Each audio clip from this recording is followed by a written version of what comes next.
Hello friends, मैं एक बार आपका फिर से स्वागत करता हूं अपने channel chemistry and physics bye Rahul Roy.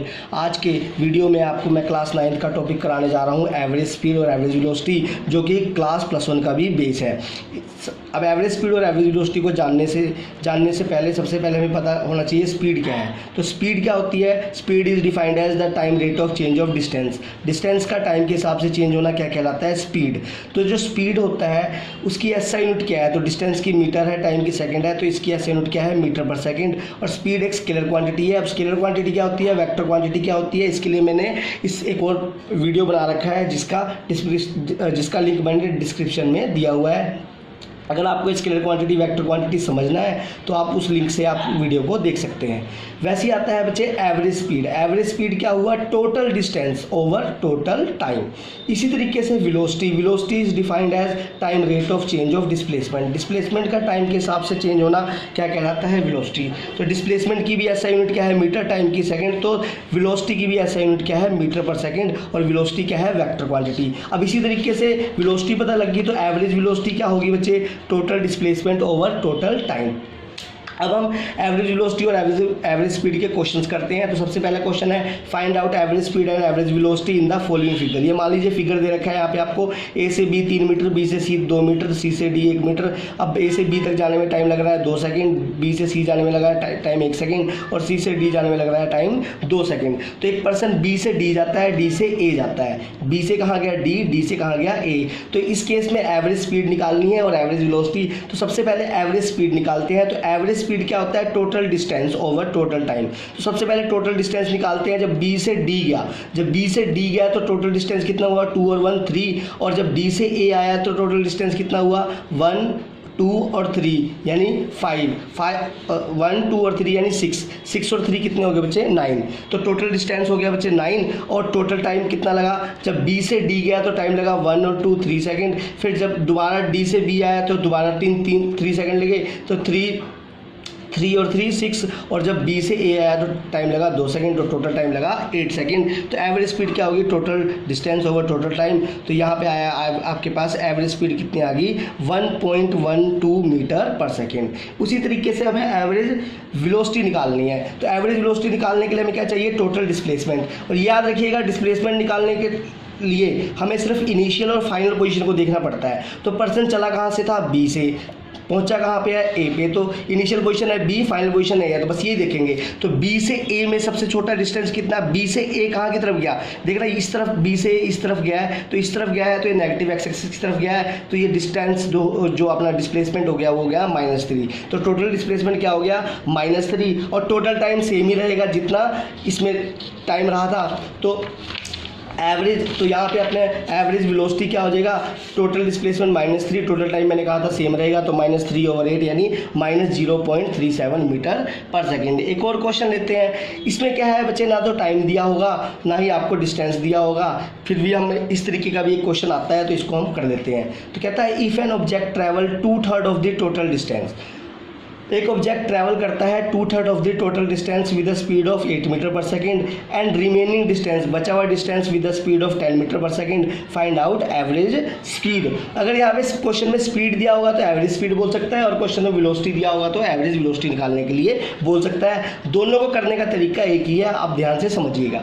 सबसे पहले एवरेज स्पीड निकालना है तो total distance over total time. Average speed निकालने का फार्मूला क्या है? Total distance over total time. ये मैं आपको इस क्वेश्चन के हिसाब से मैं भी समझा देता हूँ, ध्यान दीजिएगा। इसमें पहले क्या बोलता है? इसमें मान लीजिए इस क्वेश्चन में टोटल हमें डिस्टेंस तो पता नहीं, तो हमने ले लिया टोटल डिस्टेंस को, क्या मान लिया? x metre. तो पहले केस में क्या कहता है कि object 2/3 of the total distance चल रहा है, तो टोटल डिस्टेंस को x मान लिया और टोटल डिस्टेंस को क्या मान लिया? x। तो केस 1 में कितना डिस्टेंस ट्रेवल हो रहा है? 2/3। तो 2/3 ऑफ x यानी टोटल डिस्टेंस का 2/3। और स्पीड क्या है यहाँ पे बच्चे? 8 मीटर पर सेकंड। और टाइम यहाँ पे क्या लगा? t1। तो टाइम क्या होता है? Distance over speed. हमें पता है टाइम क्या है? Distance over speed. तो टाइम, जो टाइम है यहाँ पे डिस्टेंस क्या है? 2/3 ऑफ x, 2/3 ऑफ x। उसी तरीके से स्पीड क्या है? 8। तो इसको जब बच्चे हम सोल्व करेंगे तो यहाँ पे सोल्व करने के बाद हमारे पास आ जाएगा x/12 सेकेंड। यानी टाइम, याद रखिएगा बच्चे, यूनिट लिखनी बहुत ज़्यादा ज़रूरी है। यूनिट्स अगर हम नहीं लिखते हैं तो मार्क्स हमारे कट जाते हैं। तो टाइम की यूनिट होती है सेकेंड। तो पहले केस में टाइम क्या निकला? x/12 second. उसी तरीके से केस 2 में, अब केस 2 में बचा हुआ डिस्टेंस, अब बचा हुआ डिस्टेंस क्या हुआ, टोटल डिस्टेंस था x, इतना ट्रैवल हुआ, तो बच क्या गया, x में से ये क्या कर देंगे बच्चे माइनस, तो इसको माइनस करके आएगा x/3 मीटर। तो दूसरे केस में स्पीड क्या है 10 मीटर पर सेकंड, टाइम क्या है बच्चे t2, तो इस फार्मूला लगाएंगे time is equal to distance over speed, ये डिस्टेंस ये रहा और स्पीड ये पुट करके यहाँ पे आएगा x/30 सेकंड। तो अब टोटल टाइम क्यों ले रहे हैं, क्योंकि हमें एवरेज स्पीड निकालने के लिए total distance over total time चाहिए। तो टोटल टाइम क्या होगा t1 प्लस t2, t1 की वैल्यू x/12 यहाँ से भर देंगे और t2 की वैल्यू x/30 यहाँ से प्लस करके यहाँ पे आ गया 7x/60 सेकंड। टोटल टाइम क्या लगा बच्चे 60 सेकंड। तो अब वही इसी तरीके से एवरेज स्पीड निकालनी थी, तो total distance over total time, तो टोटल डिस्टेंस को क्या माना था हमने x, टोटल टाइम कितना आया 7x/60 सेकंड। तो इसको सोल्व करके यहाँ पे x से x कैंसिल हो गया, 60 ऊपर चला गया, 60/7 तो 8.57 मीटर पर सेकंड क्या आ गया यहाँ पे एवरेज स्पीड आ गया। तो इसमें वैसे ही अगर एवरेज वेलोसिटी निकालने के लिए बोलता तो ये क्वेश्चन, इसी क्वेश्चन को हम सेम तरीके से ही करते। अब आगे और कंक्लूजन से लेते हैं। जैसे बच्चे मान लीजिए आपको टोटल जर्नी है, ये टोटल जर्नी है ए से सी तक गया है, इस टोटल जर्नी का जो रास्ता है वो 2 इक्वल हाफ में बांटा हुआ है, यानी ए बी बराबर है बी सी के। तो ए बी ट्रैवल करता है 20 मीटर पर सेकेंड और बी सी ट्रैवल करता है 30 मीटर पर सेकेंड से। तो इसके लिए इस केस में जो एवरेज स्पीड या एवरेज वेलोसिटी निकालने के लिए सिंपल सा फार्मूला है 2v1 v2 over v1 plus p2। ये याद रखिएगा, जब पूरा डिस्टेंस 2 इक्वल हाफ्स में बांटा होगा तभी ये फार्मूला लगेगा, अदरवाइज ये फार्मूला नहीं लगेगा, याद रखिएगा। वैसे इस क्वेश्चन को आप पिछले वाले मेथड से भी कर सकते हैं, तो उससे भी आप इस क्वेश्चन को कर सकते हैं।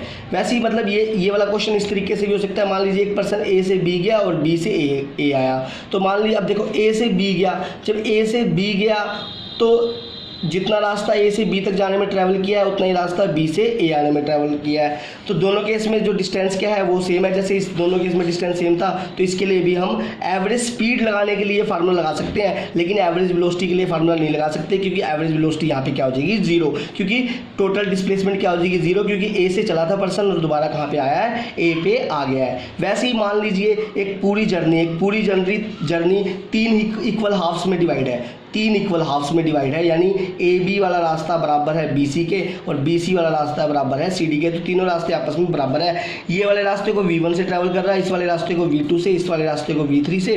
तो इसी तरीके से इस केस में एवरेज स्पीड या एवरेज वेलोसिटी निकालने के लिए क्या होगा बच्चे 3v1 v2 v3 over v1 v2 plus v2 v3 plus v3 v1। इस तरीके से हम v1 v2 v3 की यहाँ पे वैल्यू पुट करके एवरेज स्पीड निकाल लेंगे। आशा करता हूँ आपको ये वीडियो बहुत पसंद आया होगा।